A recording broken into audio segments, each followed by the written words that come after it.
Welcome students. Compiler instruction का आज का ये टॉपिक जो है ये डील करता है addresses in the target code. इससे पहले हम जो है वो कोड जनरेशन और जो टारगेट लैंग्वेज या टारगेट कोड उसको सीख चुके हैं कि वो क्या होता है। सो बेसिकली जो हमारे पास टारगेट कोड होता है वो जो हमारे पास कोड जनरेटर होता है उसको हम इनपुट करते हैं इंटरमीडिएट कोड, और वो हमें फिर उसका टारगेट कोड जो है वो जनरेट करके देता है। अभी तक जो हमने चीज़ की है, यानी कि हमने जो टारगेट कोड अभी तक लिखा है उसके अंदर हम नेम्स लिखते हैं। नेम्स का मतलब है, सपोज अगर मुझे किसी रजिस्टर ए में स्टोर करना तो मैं लिख दूंगा कि स्टोर कर दो R1 में, रजिस्टर R1 में। अगर मुझे किसी लेबल बी पर जंप करना तो मैं लिख दूंगा BRB, यानी कि ब्रांच कर दे BR पे। मतलब मैंने नेम्स का यूज़ किया। But in this topic we show how names in the intermediate code can be converted into addresses in the target code by looking at code generation for simple procedure calls and return using stack allocation। यानी कि हम अपनी function calling को, जो procedure calls हैं, function calls और जो returns हैं, उनको स्टैक एलोकेशन की मदद से देखेंगे। और इसमें जो नेम्स हैं उन नेम्स को हम अब रिप्लेस करेंगे एड्रेसेस से, क्योंकि मेमोरी में तो एड्रेसेस ही होते हैं, नेम्स तो नहीं होते। तो हम अब देखेंगे कि ये एड्रेसेस में नाम कैसे चेंज होते हैं। कि अगर मैं ये लिख देता हूँ कि फॉर एग्जांपल BR ब्रांच कर दो लेबल L पे, तो ये मैंने अभी नेम लिखा है कि ब्रांच कर दो लेबल L पे, लेकिन अब ऐसा नहीं करेंगे। अब मैं करूँगा ब्रांच L पे नहीं कर दो, बल्कि ब्रांच कर दो एड्रेस 400 पे। यानी कि उस नामों नेम्स को रिप्लेस करेंगे हम उसके एड्रेसेस से। सो हमें ये पता है कि एक चीज़ का रिकैप यहाँ पर आ रहा है कि जो कोड होता है हमारा वो 4 जो एरियाज होते हैं उसमें पार्टीशन होता है। यानी कि एक हमारा कोड एरिया होता है जिसको हम सपोज कोड सेगमेंट भी बोल सकते हैं। अब जो कोड सेगमेंट का एरिया होता है मेमोरी में हमारे पास, लॉजिकल मेमोरी में, वो होल्ड करता है एग्जीक्यूटेबल टारगेट कोड को। जो हमारे पास एग्जीक्यूटेबल टारगेट कोड यानी कि एक्सीज होती हैं वो उसको स्टोर करता है। और जो टारगेट कोड होता है उसका जो कोड होता है, उसका जो साइज होता है वो कंपाइल टाइम पर डिटरमिन हो जाता है। सपोज हमें पता है कि इंटीजर इतने बाइट्स का है, फ्लोट इतने बाइट्स का है, कैरेक्टर इतने बाइट्स का है। तो अगर हमारे प्रोग्राम के अंदर 4 फ्लोट यूज हुए हैं, 2 इंट यूज हुए हैं, 4 कैरेक्टर यूज हुए हैं, तो हम उनको सबको सम करके टोटल देख सकते हैं कि हमारे उस प्रोग्राम का साइज क्या है। तो वो सारा साइज जो होता है, कोड सेगमेंट का जो सारा साइज होता है वो हमें कंपाइल टाइम पे ही पता चल जाता है कि इस कोड में इतने वेरिएबल है, हर वेरिएबल का इतना साइज है, तो ये टोटल इसका साइज इतना होगा। इसके बाद आता है स्टैटिक एरिया। स्टैटिक का जो पोर्शन, स्टैटिक का सेगमेंट होता है। अभी जो सेगमेंट होता है ये ग्लोबल कॉन्स्टेंट्स जो होते हैं उनको स्टोर करता है, और दूसरे जो डाटा कंपाइलर जनरेट करता है उनको स्टोर करता है। इसका साइज भी हमें कंपाइल टाइम पे पता चल जाता है, क्योंकि इसमें भी ग्लोबल कॉन्स्टेंट्स होते हैं। हमें उन कॉन्स्टेंट के जो साइज है उससे अंदाजा हो जाता है, उससे एग्जैक्ट पता चल जाता है कि इसका टोटल साइज कितना है। उसके बाद 2 एरियाज आते हैं, एक होता है हीप और एक होता है सेगमेंट्स। हीप और एक होता है स्टैक।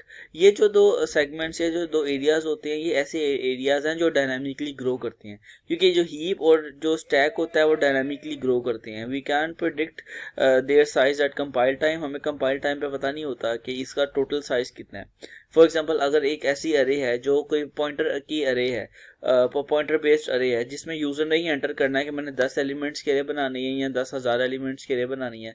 सो वो यूजर की इनपुट पर डिपेंड करता है। वो हम कंपाइल टाइम पे नहीं बता सकते कि इतना उसका साइज होगा। अगर वो 10 की एलिमेंट्स के लिए यूजर इनपुट करता है तो वो 10 के हिसाब से उसका साइज होगा। अगर वो 100 की करता है तो उसके अकॉर्डिंगली उसका साइज होगा। सो बेसिकली जो हीप होता है ये डाटा ऑब्जेक्ट्स को स्टोर करता है जो कि एलोकेट होते हैं और फ्री होते हैं ड्यूरिंग प्रोग्राम एग्जीक्यूशन। यानी कि प्रोग्राम एग्जीक्यूशन में हम उनको एलोकेट करते हैं मेमोरी को, उसी के दौरान हम फ्री करते हैं। जैसे कि हम जो चीज़ें न्यूज़ ऑपरेटर से क्रिएट करते हैं C++ में, तो जो एक कोई चीज़ हम न्यू ऑपरेटर से क्रिएट करते हैं वो प्रोग्राम के दौरान ही हीप पर एलोकेट होती है, और प्रोग्राम एंड होने से पहले उसकी मेमोरी को फ्री भी कर दिया जाता है।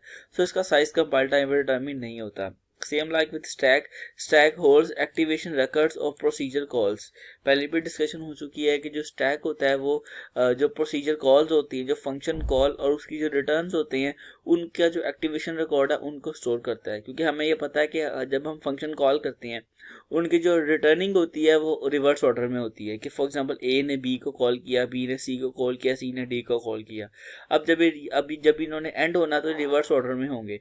तो स्टैक इसी चीज़ को हमें इम्प्लीमेंट करके देता है कि वो हमें लास्ट इन फर्स्ट आउट देता है, कि जो लास्ट में इन हुआ है सबसे पहले उल्टी तरतीब में वो हिस्ट्री ने आउट होना है। सो स्टैक और हीप दोनों जो होते हैं वो डायनामिकली मेमोरी के लिहाज से ग्रो करते हैं।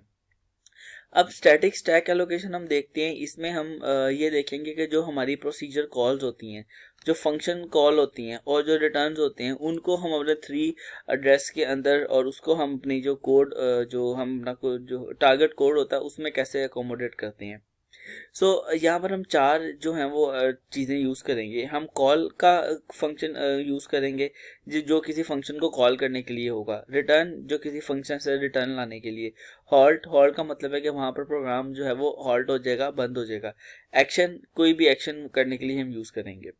सो इनका जो यूज़ है वो आप हमारी एग्जाम्पल में देखेंगे। तो हम एग्जाम्पल स्टार्ट करते हैं। हमारे पास ये एक जो कोड है वो 3 एड्रेस एक कोड है मेरे पास। ये कोड है जो कि किसी भी लैंग्वेज का एक 3 एड्रेस कोड है। इसमें एक फंक्शन सपोज है मेन का फंक्शन है इसमें, और एक मेरे पास पी फंक्शन है। अब हो यहाँ पर ये रहा कि सबसे पहले जब हम मेन फंक्शन चलेगा तो सबसे पहले हमारा एक्शन 1 चलेगा। Action 1 can be anything, it can be operation of sum, operation of multiply, divide और एनीथिंग। ये कोई भी एक्शन है हमारे पास, वो एक्शन होगा। एक्शन के बाद सपोज कोई भी एक्शन हो गया, 2 नंबर जमा हो गए, ऐड हो गए। उसके बाद पी को कॉल चली गई, उसके बाद सबसे पहले एक्शन चला, उसके बाद पी को कॉल चली गई, यानी कि इसके अंदर एक्शन 3 चला, फिर रिटर्न हुआ। जब रिटर्न होगा तो वापस रिटर्न होगा इधर एक्शन 2 पे, नेक्स्ट पे। जब ये एक्शन 2 चलेगा और हॉल्ट हो जाएगा, यानी कि इसके चलने की तरतीब कुछ इस तरह से होगी। अब इसके अगेंस्ट हमने टारगेट कोड लिखना है एड्रेस बेस्ड, यानी कि एड्रेस बेस्ड टारगेट कोड लिखना है। तो ये आप देखें, ये एड्रेस बेस्ड टारगेट कोड है। और जो सारा जो प्रोग्राम का जो हमारे इस लेक्चर का जो मेन कोर है वो इसी को ही समझना है कि ये किस तरह से काम करता है। इसको समझने के लिए हमें इसकी आपको ये पता होनी चाहिए कि ये कौन सी कॉल किधर जा रही है और वापस रिटर्न किधर आ रहा है, फिर आप इस चीज़ को इजीली अंडरस्टैंड कर सकते हैं। अच्छा, अब इसके अंदर अगर हम देखें, इसमें मैं आपको, क्योंकि मैंने एक पहले इसकी बताया कि पी यहाँ से जा रहा है, रिटर्न यहाँ पर आ रहा है, तो इसमें मैं आपको जो है वो कलर चेंज करता हूँ पेन का, ताकि जो हम अब करने लगे हैं उसका आपको थोड़ा सा डिफरेंस फील हो। ओके, सबसे पहले हमारे पास ये एक हमारे पास टारगेट कोड है, एड्रेस बेस्ड टारगेट कोड है हमारे पास। ये इसमें ये जो है लेफ्ट साइड पर ये जो आपके पास नंबर शो हो रहे हैं, ये कोई भी रैंडम एड्रेसेस हैं, ये एज इट इज जो एग्जांपल आपकी बुक से ली गई है। सबसे पहला हमारा एक्शन 1 परफॉर्म हुआ, और होना भी यही चाहिए था क्योंकि हमने इसी कोड के अगेंस्ट से बनाना, तो इस कोड को हम बार बार देखेंगे। एक्शन 1 सबसे पहले परफॉर्म हुआ, ये 100 एड्रेस पे था सपोज।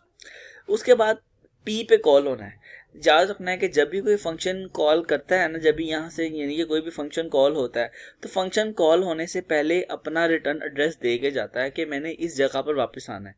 यानी कि जब ये फंक्शन कॉल होगा तो जिसने वापस आना वो हमें कंफर्म पता है कि वो इसने एक्शन 2 पे वापस आना है।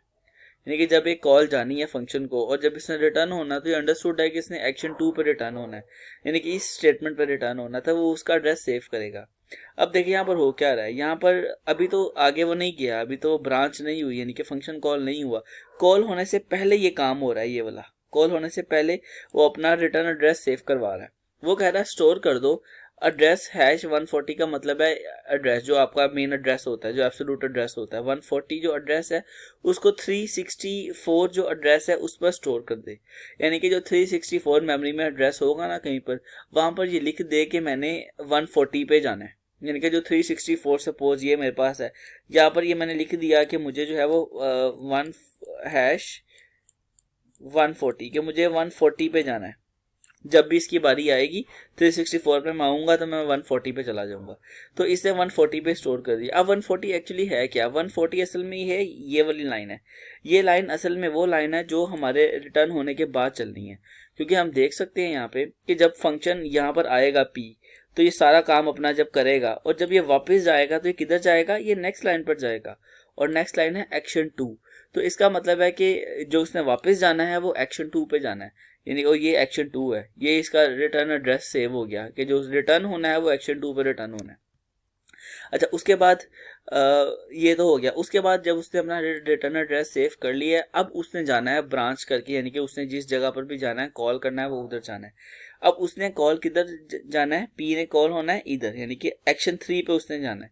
पी को कॉल करना और पी के अंदर लिखा हुआ एक्शन 3, यानी कि यहाँ से आपने ब्रांच करना है एक्शन 3 पे, और एक्शन 3 का एड्रेस क्या है? 200, यानी कि यहाँ से आपने ब्रांच किया एक्शन 3 पे। आप एक्शन 3 पे चले गए, यहाँ पे आ गए इस वक्त। आपने एक्शन 3 यानी कि ये परफॉर्म किया, ये वाला चीज़ परफॉर्म की, उसके बाद आपने रिटर्न करना है। अब रिटर्न कहाँ करना है, वो आप पहले ही सेव कर आए थे एड्रेस, आपने रिटर्न करना है एक्शन 2 पे, और उसका एड्रेस आपने पहले ही सेव किया था। तो यहाँ पर मैं आया नेक्स्ट लाइन पर, यहाँ पर लिखा BR एड्रेस ऑफ 364, यानी कि इसका मतलब है कि ब्रांच कर दो कहाँ पे, 364 पे नहीं, इसके साथ ये लगा हुआ है स्टार। इसका मतलब है कि 364 के अंदर जो एड्रेस पड़ा हुआ है ना, उस एड्रेस के ऊपर मुझे जंप करवाओ, उसके ऊपर ब्रांच करवाओ। तो 364 को हम देखेंगे क्या है लिखा हुआ है। 364 में लिखा हुआ है 140, इसका मतलब है कि 140 के ऊपर ब्रांच होगा। अगर तो ये स्टार ना होता तो इसका मतलब होता है कि 364 पे ही जंप करवा दो, लेकिन ऐसा नहीं हुआ। उसने कहा 364 पे जो एड्रेस पड़ा है ना, स्टार का मतलब है जो एड्रेस पड़ा उस एड्रेस पे जंप करवाना है। तो जब हमने 364 देखा तो उसमें एड्रेस पड़ा हुआ था 140, जो हम पहले ही यहाँ से स्टोर कर रहे थे। तो अब इसने जंप होना है, यहाँ से जंप होगा, ये यहाँ से जंप होगा 140 के ऊपर। और 140 क्या है, 140 वो लाइन है जो कि रिटर्न होने के बाद चलेगी, यानी कि जब मैं रिटर्न करूंगा तो एक्शन 2 पे जाऊंगा, और यहाँ पर भी मैं एक्शन 2 पे आ गया 140। और 140 के बाद जो है वो कोई एक्शन 2 हुआ, एक्शन 2 हुआ, और एक्शन 2 होने के बाद हमने देखा कि प्रोग्राम क्या हो गया, हॉल्ट हो गया है। उसके बाद प्रोग्राम क्या हो गया, हॉल्ट, यानी कि यहाँ पर प्रोग्राम की एग्जीक्यूशन जो है वो बंद हो गई। तो इस तरह से अब आपने देखा कि हमने नेम्स को यूज नहीं किया, well instead of names we use that addresses, कि हमने कॉल करने से पहले उसका एड्रेस सेव किया, और जब कॉल हुई, कॉल के बाद हमने कहा कि जिस एड्रेस पे मैं हूँ, जिस एड्रेस को मैंने सेव किया था उस एड्रेस पे मुझे वापस ले जाओ, यानी कि फंक्शन से रिटर्न वापस ले जाओ, और उसके बाद नेक्स्ट चल के जहाँ पर होल्ड करना था वहाँ पर मैंने इसको होल्ड किया। आपकी इसके लिए बुक के अकॉर्डिंग मैंने जो कमेंट्स हैं वो सारे साथ लिख दिए हैं, रेड कलर में आप देख सकते हैं कि कौन सी लाइन क्या काम कर रही है। So here are some take home exercises for you. आपको मैंने एक कोड दिया है कि 3 एड्रेस कोड आपको मैंने एक दिया है, आपने 3 एड्रेस कोड का, ये जो एक कोड है इसका आपने जो टारगेट कोड है एड्रेस फॉर्म में वो लिखना है। एड्रेसेस आप अपनी मर्जी से देख सकते हैं, आप सपोज कर सकते हैं जो स्टैक पॉइंटर है वो टॉप ऑफ द स्टैक को पॉइंट करता है, ये एक जेनेरिक सी कंडीशन है, इसको आप ना भी देखें तो कोई इशू नहीं है। आप सपोज ये आपने यही करना है कि आपने अपनी मर्जी से कोई भी जो एड्रेसेस हैं वो लेने हैं और आपने इसको परफॉर्म करना है। असल में हो यहाँ पर ये रहा है, इसको मैं आपको थोड़ा समझा देता हूँ कि पी को कॉल, फंक्शन पी को कॉल हो रही है, उसके बाद फंक्शन क्यू को कॉल हो रही है, और फिर रिटर्न हो रहा है। फिर फंक्शन आर को कॉल हो रही है, आर को रिटर्न, मतलब फंक्शन क्यू को कॉल हो रही है, क्यू से रिटर्न हो रहा है, आर को कॉल हो रही है, आर से रिटर्न हो रहा है, और पी का रिटर्न सब स्टैंड पे हो रहा है। इस तरह से काम हो रहा है कि पी को आपकी कॉल गई, और अभी पी की कॉल के अंदर सपोज क्यू को कॉल गई, उस क्यू ने रिटर्न कर दिया, उसके बाद अभी पी से रिटर्न नहीं हुआ और साथ ही आर को कॉल चलेगी, आर ने रिटर्न किया और सब स्टैंड पे पी ने रिटर्न किया। तो इसके अगेंस्ट आपने अपनी मर्जी के एड्रेसेस लेके जो टारगेट कोड है वो लिखना है।